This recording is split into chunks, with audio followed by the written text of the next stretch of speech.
Ce podcast est la propriété du site devoirdephilosophie.com. L'interprétation chez Platon et Aristote.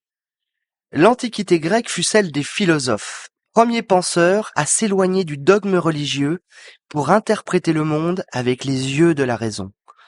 Le mot interprétation provient du mot grec herméneia. Pour Platon, les interprétations sont le résultat contradictoire des multiples impressions sensibles opposées perçues devant un objet. Platon pense en effet que les sens sont trompeurs. Les sens sont donc les interprètes des phénomènes pour l'âme, mais cette traduction est en même temps trahison puisqu'elles ne sont que des copies, des simulacres de la réalité véritable, que sont les idées chez Platon.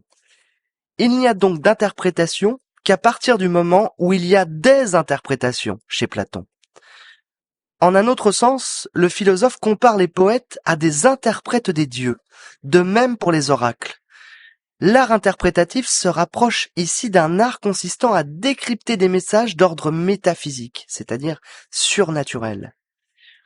Pour Aristote, qui intitule par de l'interprétation un de ses traités regroupés dans l'Organon, l'interprétation est l'expression de la réalité, c'est-à-dire sa présentation externe des pensées opérées grâce au langage qui est concret, la langue. Il considère comme Platon que les sens interprètent les phénomènes pour en donner une traduction à l'âme. Les sens produisent alors des signes à destination de l'intelligence. L'interprétation est la manifestation du logos, qui est la raison à la fois humaine et naturelle au sens propre, chez les deux penseurs. Elle permet de dévoiler progressivement le mystère du monde en multipliant les niveaux de compréhension. Citons pour terminer un passage de la République de Platon.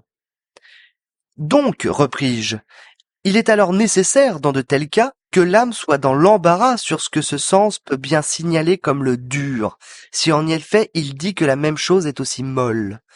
Et avec celui du léger et du lourd, qu'en est-il du léger et lourd, s'il signale aussi bien le lourd comme léger que le léger comme lourd?